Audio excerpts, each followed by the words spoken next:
हे सगळे सेक्शन लागून सुद्धा त्यांना आज तगायत अटक झाली नाहीये। त्या सूरज चव्हाणांनी फक्त राजीनामा दिला त्यांच्या एका पदाचा, त्या महाराष्ट्र युवक कल्याण मंडळाचा अजूनही त्यांनी राजीनामा दिलेला नाही।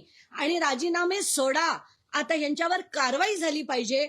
आज मुख्यमंत्र्यांचा आणि अजित पवारांचा वाढदिवस आहे असंही कळतंय, तर मला त्यांना सांगायचंय आता महाराष्ट्र तुमचं हे सगळं खपवून घेणार नाही। आता आम्ही जनता म्हणून तुमच्या विरुद्ध आणि हे सगळे जे गुंड महागुंड मिरवणुका काढणारे लोक या सगळ्यांविरुद्ध आता आवाज उठवणं गरजेचं आहे। या माणिकराव कोकाटेंविरुद्ध आवाज उचलण्याची गरज आहे।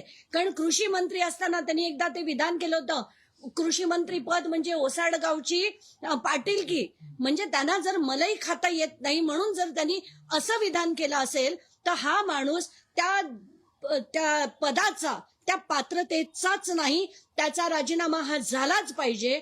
मी महाराष्ट्राच्या कानाकोपऱ्यातून सगळ्या शेतकऱ्यांना सांगते, एक पोस्ट कार्ड तुम्ही मुख्यमंत्र्यांना पाठवा की आम्हाला माणिकराव कोकाटे हे मंत्री कृषी मंत्री म्हणून नकोत, असं त्यांनी एक कार्ड पाठवावं।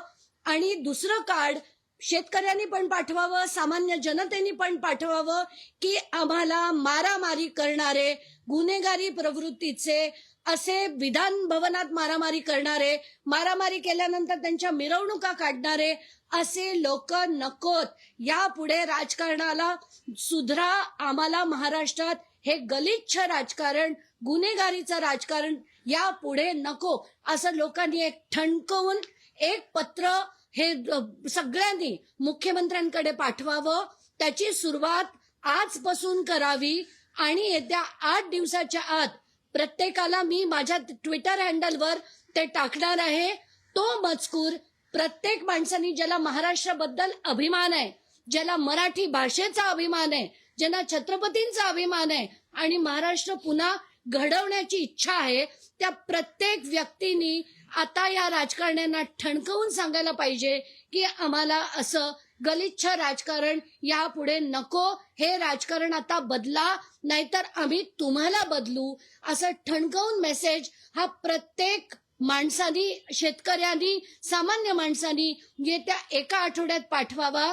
त्याचा मजकूर मी माझ्या ट्विटर हँडलवरनं ट्विट करते, तो माध्यमांना विनंती आहे तो लोकांपर्यंत पोहोचवा। आणि जर झालं नाही तर 15 ऑगस्टच्या दिवशी सगळ्यात मोठं आंदोलन महाराष्ट्रात आम्ही सामान्य माणसं, सगळ्या सामाजिक संघटना, कुठलाही त्याच्यात राजकीय पक्ष येणार नाही।